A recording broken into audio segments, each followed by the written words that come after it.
Y no es embargo ni bloqueo. Es guerra.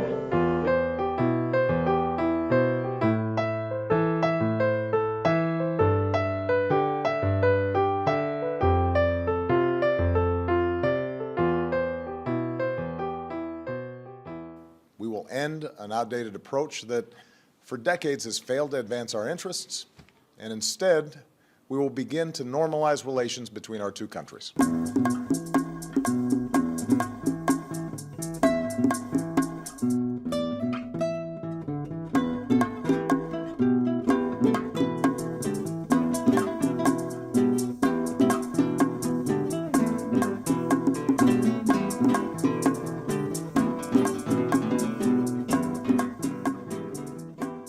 La decisión de restablecer relaciones diplomáticas con Cuba, que es reconocer la legitimidad del gobierno de Cuba, que es algo que se quiso negar a nuestro país durante más de 50 años.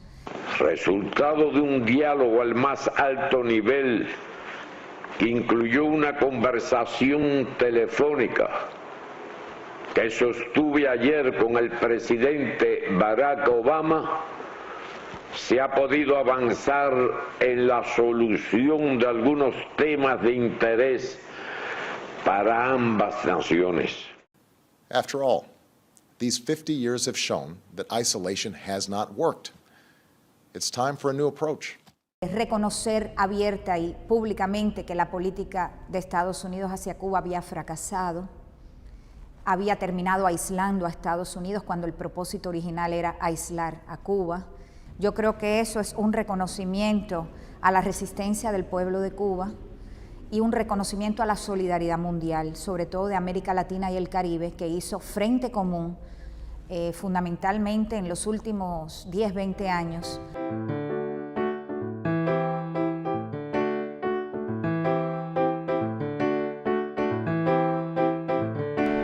Porque es una discriminación contra la nación y contra todos los ciudadanos cubanos. Es una cosa totalmente injusta. El establecimiento de las relaciones diplomáticas es el inicio de un proceso hacia la normalización de las relaciones bilaterales. Pero esta no será posible mientras exista el bloqueo.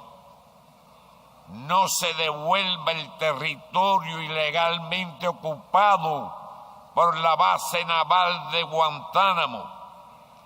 El bloqueo económico, comercial y financiero que provoca enormes daños humanos y económicos y es una violación del derecho internacional debe cesar. El bloqueo a Cuba no ha terminado. El fin será el día que el Congreso de Estados Unidos proclame definitivamente que se ha finalizado, se ha concluido esta política. Hay un intento de presentar lo que está sucediendo a partir del 17 de diciembre como una normalización de relaciones entre los Estados Unidos y Cuba. Esa es una tendencia que se está viendo, tendencia equivocada. Lo que se decidió el 17 de diciembre y se anunció el 17 de diciembre es la decisión de restablecer relaciones diplomáticas. Pero hay una confusión. Desde el año 1996, cuando se aprobó la ley Helms-Burton, efectivamente, el Congreso codificó el bloqueo a Cuba en ley. ¿Qué quiere decir esto? Que lo que antes era solamente una prerrogativa del presidente quedó legislado. Por tanto, solamente en el futuro el Congreso de Estados Unidos podrá proclamar mediante otra ley que el bloqueo a Cuba ha terminado. El presidente de los Estados Unidos tiene amplios poderes ejecutivos. Si aplica con determinación esos poderes, lo puede modificar sustantivamente y deja solamente al bloqueo con 4 o 5 aspectos principales que él sí no puede modificar. Obama es el presidente, pero en Estados Unidos no gobierna el presidente, gobierna el lobby el lobby, los grandes intereses son los que en realidad dirigen el país.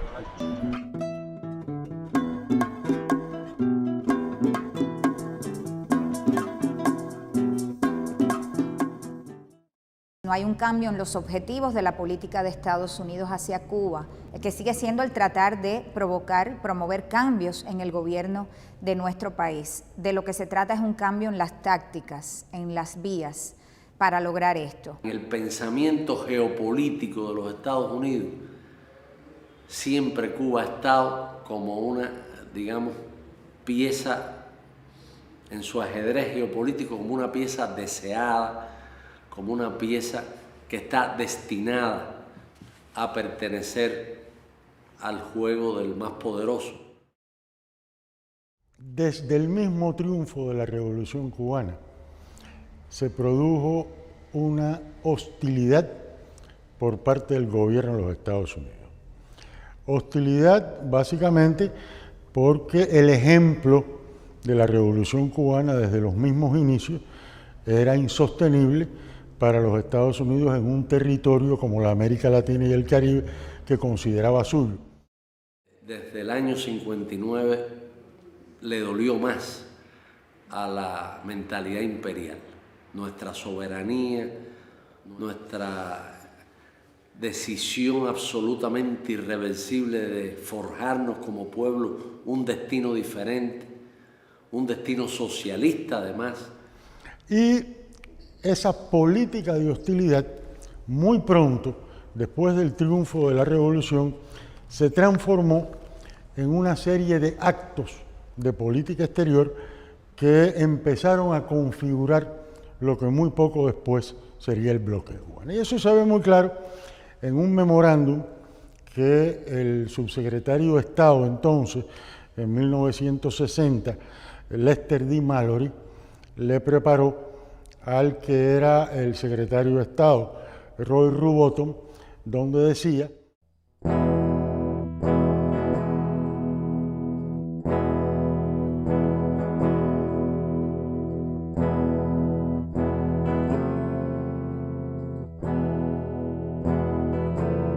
Cuando Kennedy estaba firmando el bloqueo contra Cuba, que lo estaba haciendo en nombre de Dios, creo que estaba en ese momento conscientemente, sabía que estaba cometiendo el pecado original.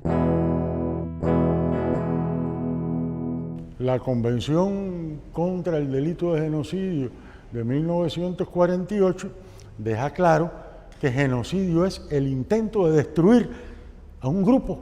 ¿Y qué cosa es lo que ha hecho el bloqueo? Tratar de destruir un grupo, los 11 millones de cubanos. El bloqueo ha sido un acto criminal, genocida, horrible, diabólico, implantado por el gobierno de Estados Unidos contra el pueblo cubano. Ha tratado de matarnos por hambre, por necesidades, por todo. Yo creo que una de las grandes heroicidades, no solo de nuestra región, yo creo que a nivel mundial en muchos años, fue esa resistencia del pueblo cubano ante lo que el compañero Fidel le llamó en un momento dado el doble bloqueo y los intentos de destruir a la Revolución Cubana, habiéndose destruido el socialismo en Europa Oriental, habiéndose destruido a la Unión Soviética. El bloqueo es una guerra económica contra Cuba. Guerra económica. Es la persecución tenaz, constante, de toda gestión económica de Cuba en cualquier parte del mundo. Estados Unidos trabaja activamente a través de sus canales diplomáticos, a través de sus embajadas, para presionar a cualquier país que quiera comerciar con Cuba, para presionar a cualquier empresa que desee comerciar o invertir en Cuba. Es importante tener en cuenta que cualquier medida que condene a no poder entrar en Estados Unidos recibir penalidades desde el punto de vista financiero, incluso personal, para poder mandar a sus hijos a estudiar, viajar, hacer todas esas cosas, lógicamente que a mucha gente algunos los aterra, pero a muchos otros, aunque sea, los paraliza. Y mucha gente dice, me voy a invertir a otro lado, voy a invertir en los propios Estados Unidos para no correr el riesgo de caer en alguna de las tantas cláusulas que tiene la Helms-Burton. Los daños acumulados del bloqueo hasta el mes de julio del 2014 ascendían a $1.112.000.000.000. Cuando digo billón, estoy hablando de $1 billón en español. $1 billón en español es 1.000.000 de millones.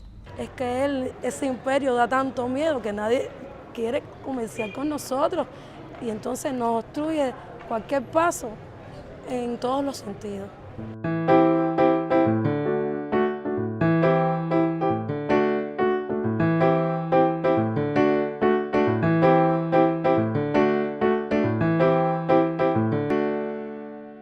En muchas formas se puede ilustrar el impacto del bloqueo. A veces los tratamientos hay que cambiarlos 3 y 4 veces porque no tenemos el medicamento adecuado, porque falta algún material para poder hacer ese medicamento. Podemos hablar específicamente de los momentos en que no hemos podido tener abastecimiento de algunos medicamentos importantes para el control de las enfermedades, de momentos en los cuales nos ha sido difícil adquirir equipamiento médico a través del cual nosotros podamos hacer tratamiento, o bien equipamiento médico a través del cual nosotros podamos realizar medios diagnósticos o de investigaciones, o bien podemos hablar de momentos en los cuales no hemos podido adquirir determinados reactivos para nosotros poder hacer estas investigaciones, estos estudios que requieren los pacientes. A Cuba no se le puede vender por ningún país ningún producto o ninguna mercancía o ninguna maquinaria o ningún equipo que tenga más de un 10% de componente norteamericano. La gente también se sorprende y la gente dice, oye, pero ¿cómo es que ustedes sobreviven? Soy profesora de música y trabajamos con los niños con este tipo de discapacidad físico-motor. Esta escuela tiene la misión de atender niños, adolescentes y jóvenes con desviaciones en el área motriz, o sea, niños con limitaciones físico-motoras. Cada niño, en función de la patología física que presenta, necesita un determinado tipo de silla de ruedas. O sea, en función de corrección de postura, de corrección de equilibrio. Hay niños que pueden trabajar con sillas convencionales, pero hay niños que con determinada espasticidad que pueden tener en el cuerpo necesitan sillas con determinados aditamentos para que se puedan trasladar de un lugar a otro. Y nosotros estamos imposibilitados de poder comprar esa silla en el mercado internacional, porque realmente cuando se dice en el mundo que de las personas que están que llevan a cabo esta política de bloqueo que es para Cuba, hay situaciones, entonces no nos venden a nosotros este tipo de sillas y hay que auxiliarse en momentos determinados en terceros países. Entonces es una causal, es una limitante, un ejemplo de bloqueo en esta escuela, el acceso a diferentes sillas para corregir postura. Necesitamos, por ejemplo, materiales específicos, por ejemplo, un lápiz con más grosor, determinados materiales con silueta donde a partir de la torpeza motora que tenga el estudiante pueda trabajar mejor en función de mejorar el tema de calidad en el aprendizaje. ¿Qué pasa? A partir de todo es una causa, nosotros no podemos comprar y trabajan estos niños con los mismos materiales didácticos convencionales de manera estándar.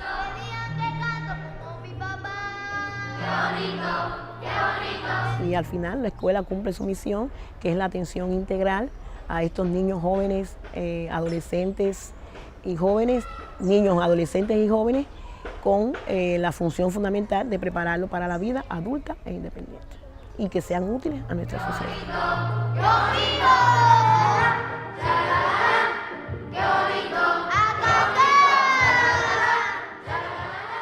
Hay un grupo de niños que se están muriendo en los hospitales oncológicos y sin embargo medicamentos para salvar a esos niños no tienen los Estados Unidos.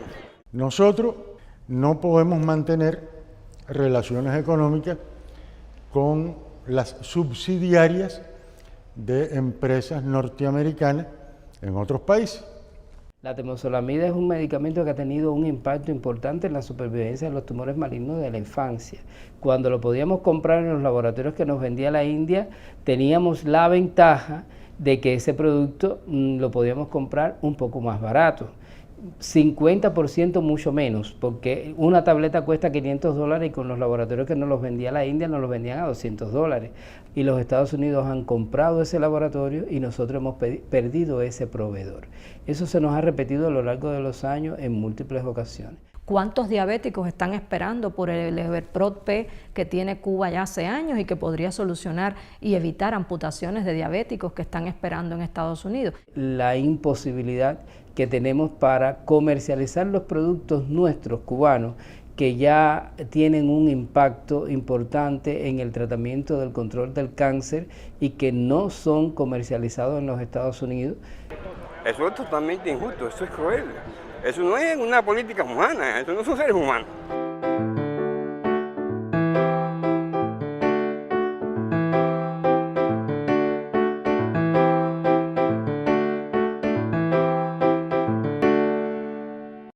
Me ha detenido en la calle para preguntarnos, bueno, ¿qué va a hacer ahora? ¿Qué va a hacer Cuba? Porque también yo creo que junto con la alegría y junto con el deseo de que se levante el bloqueo y junto con el deseo de que se normalicen realmente las relaciones, está también en buena parte de la población la preocupación de no perder lo que hemos alcanzado. Porque hay muchos países, y tú lo sabes, que hacen muchas concesiones ante Estados Unidos, ante el FMI, para poder tener buenas relaciones y para que los yanquis no los castiguen con esto y con lo otro. Y por tanto, que la comida que come su pueblo depende de los préstamos que le da el FMI, y para estar bien con el FMI hay que estar bien con los amos. Cuba ha dejado muy claro, tanto en sus conversaciones con Estados Unidos como en declaraciones públicas, que ningún aspecto concerniente al ordenamiento interno cubano es negociable, ni con Estados Unidos ni con ningún otro país. Pero no se debe pretender que para ello Cuba tenga que renunciar a sus ideales de independencia y justicia social, ni claudicar en uno solo de nuestros principios, ni ceder 1 milímetro en la defensa de la soberanía nacional. Por eso para nosotros es inaceptable la cuestión de cese del bloqueo a cambio de concesiones políticas, concesiones que corresponden a la soberanía de nuestro país. Es absolutamente inaceptable. Es indignante, es irritante. Y realmente preferimos perecer a renunciar a nuestra soberanía.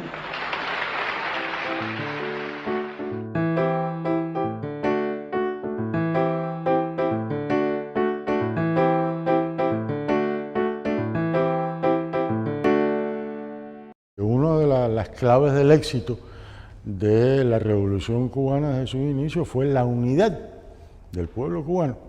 Y uno de los objetivos durante todos estos años de las sucesivas administraciones norteamericanas ha sido quebrar esa unidad. Nosotros hemos demostrado en 56 años que hemos estado preparados para resistir políticas sumamente agresivas, invasiones, planes de atentados, sabotajes, introducción de epidemias, bloqueo económico. Yo creo que después de esto Cuba ha dado prueba de su preparación, del alto nivel de cultura política que hay en el país, de la madurez de nuestra población, de la fortaleza de la cultura cubana, del patriotismo y del nacionalismo cubano. La entrega, la dedicación, el sacrificio, son los patrones que verdaderamente sigue hoy el científico cubano, pero sobre todo con mucha conciencia revolucionaria, que es la única forma en que nosotros lo hemos podido hacer a lo largo de los años. Yo creo que la joven dirigencia cubana que está destinada a sustituir a la generación histórica tiene esa enorme responsabilidad. Es una vanguardia que se ha venido formando en el trabajo directo con el pueblo, no son fruto de un laboratorio, no son criaturas, digamos, elaboradas por manipulación genética, son gente que ha nacido del pueblo y que se ha formado en esa batalla cotidiana contra las dificultades, buscando fórmulas para realmente salir adelante en medio de la crisis, en medio de las condiciones más difíciles. Ese día de la locución del general de ejército es un día muy importante en la vida de los revolucionarios cubanos porque es un día de nuestro triunfo.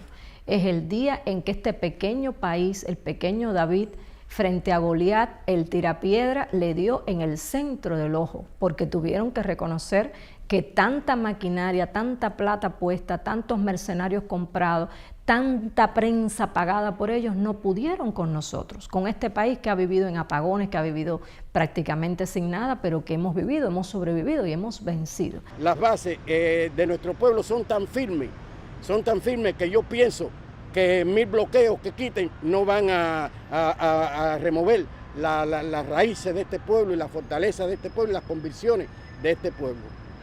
Y estos locos andan pretendiendo que todo el mundo haga exactamente igualito que ellos. Y lo de ellos no nos gusta.